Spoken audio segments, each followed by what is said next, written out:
Welcome back on my channel, dreamers. Today, quick incursion, I want to show you some important steps that lead me to create this short, a mix of rig and frame-by-frame animations. I remind you that this little project sponsors my shop, and if you want to support the channel, you can find all the links below.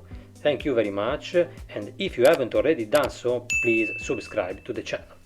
But let's start from Procreate and with a really important thing that we can do now, very simple, and that is to create animations and export them directly to Dreams as animated GIFs. The idea was to create the frame-by-frame animation of the legs very quickly, so I basically decided to use only 2 drawings for the animation of the walking cycle, which I then reversed to create a complete walking cycle. The bulk of the work was done on the movement of the laces, which, as a secondary animation, make the movement really fluid. I then exported the created loop as a GIF animation. Transparent background and export. This is one of the new features of Dreams 2, that is the possibility of finally importing our GIFs from Procreate. After saving it as an image, edit directly from your iPad library. The GIF animation is automatically imported as a new flipbook that you can duplicate, move and do whatever you want with it. For this project, for example, I can copy it and paste it into my scene.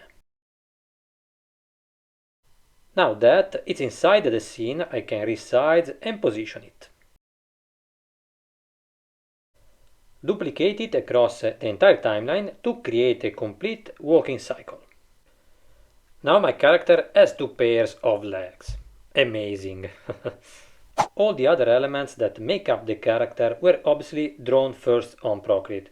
For the moment I can be more precise the above. And as I was telling you before, everything above the legs is animated in rig, such as these cords that oscillate and are slightly altered in their shape to create a more realistic effect. The body also lowers and raises as the character advances, adding secondary animations that make everything more scenic.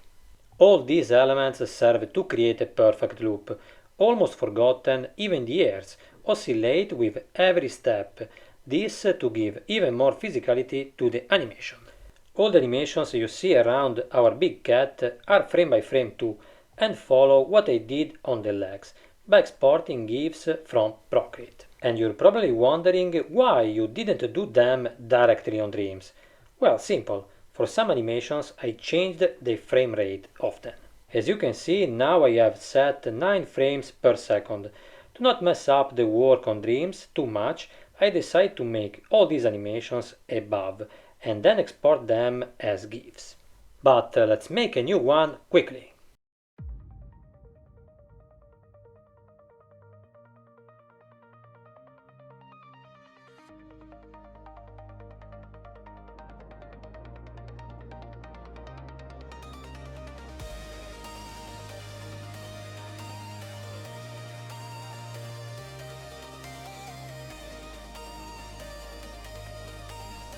If only I could draw that fast.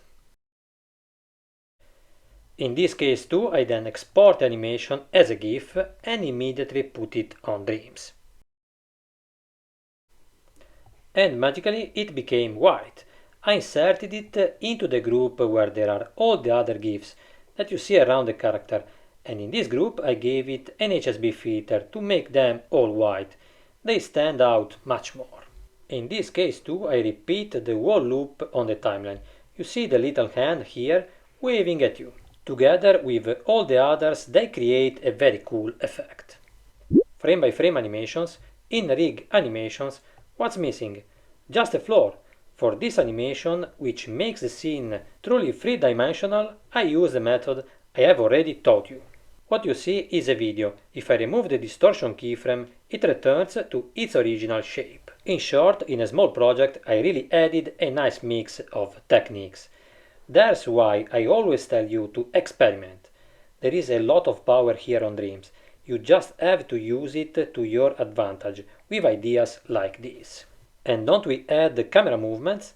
This makes the scene much more lively and dynamic.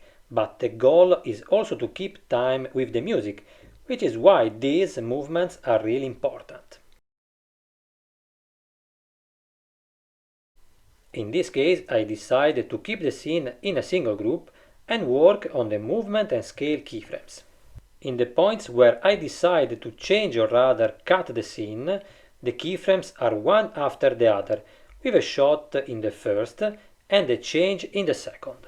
By moving and with a different zoom, I can make a quick change of shot. In the next shot, I'm going to create more camera movement, such as a movement from bottom to top, to create a bit of an entrance for the character.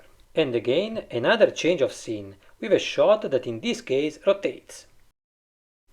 Subsequent zoom outs bring the focus on the character, letting us discover who was hiding in the shadows. Of course, there are quite a few tutorials on my channel for camera movements. I recommend you go and check them out. We have reached the end of today's video. We have taken a bird's eye view of this short. If you want to support the channel, go and see the shop where you will find t-shirts with this design. Remember to use all the techniques we have available to create your projects. Frame by frame rigging. Mixing them together can be really interesting. As always, I invite you to write in the comments what you think. Thank you so much for watching and